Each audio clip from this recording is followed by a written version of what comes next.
যোৱা 26/10/2025 তাৰিখে নিশা আমাৰ খাৰুপেটীয়া আৰক্ষী চকীৰ ভাৰপ্ৰাপ্ত বিষয়া মহোদয়ে আমাৰ ওৰাং ৰাষ্ট্ৰীয় উদ্যানৰ আঞ্চলিক বন বিষয়া মহোদয়ক ফোনযোগে খবৰ দিয়ে যে তেওঁলোকে এজন ব্যক্তি টিপলিচেং মাছৰ সৈতে আটক কৰিছে আৰু যিহেতু টিপলিচেং মাছটো আমাৰ ওৰাং ৰাষ্ট্ৰীয় উদ্যানৰ সম্পদ সেয়েহে আমাক চমজাই দিব বুলি ফোনযোগে জনায়।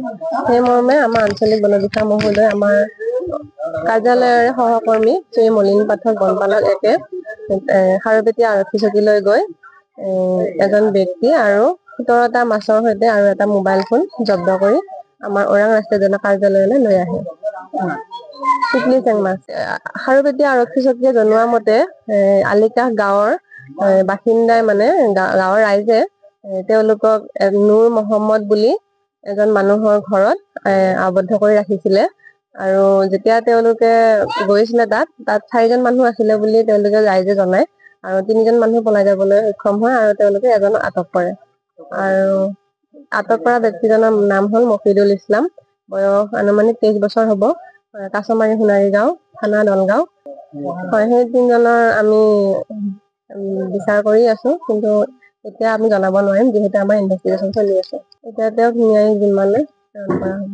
যোৱা 26/10/2025 তাৰিখে নিশা আমাৰ খাৰুপেটীয়া আৰক্ষী চকীৰ ভাৰপ্ৰাপ্ত বিষয়া মহোদয়ে আমাৰ ওৰাং ৰাষ্ট্ৰীয় উদ্যানৰ আঞ্চলিক বন বিষয়া মহোদয়ক ফোনযোগে খবৰ দিয়ে যে তেওঁলোকে এজন ব্যক্তি টিপলিচেং মাছৰ সৈতে আটক কৰিছে আৰু যিহেতু টিপলিচেং মাছটো আমাৰ ওৰাং ৰাষ্ট্ৰীয় উদ্যানৰ সম্পদ সেয়েহে আমাক চমজাই দিব বুলি ফোনযোগে জনায়।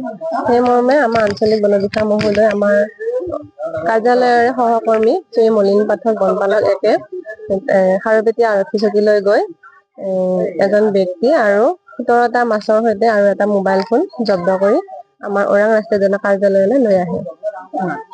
টিপলিচেং মাছ খাৰুপেটীয়া আৰক্ষী চকীয়ে জনোৱা মতে আলিকাষ গাঁৱৰ বাসিন্দাই গাঁৱৰ ৰাইজে তেওঁলোকক নুৰ মহম্মদ বুলি এজন মানুহৰ ঘৰত আবদ্ধ কৰি ৰাখিছিলে আৰু যেতিয়া তেওঁলোকে গৈছিলে তাত 4জন মানুহ আছিলে বুলি তেওঁলোকে ৰাইজে জনায় আৰু 3জন মানুহ পলাই যাবলৈ সক্ষম হয় আৰু তেওঁলোকে এজনক আটক কৰে আৰু আটক কৰা ব্যক্তিজনৰ নাম হল মফিদুল ইছলাম, বয়স আনুমানিক 23 বছৰ হ'ব, কাছমাৰী সোণাৰী গাঁও, থানা দলগাঁও।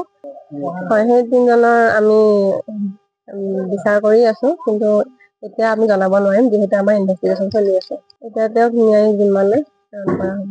যিকোনো খবৰৰ বাবে যোগাযোগ কৰক 7099017330 লগতে 7099017110 নম্বৰত।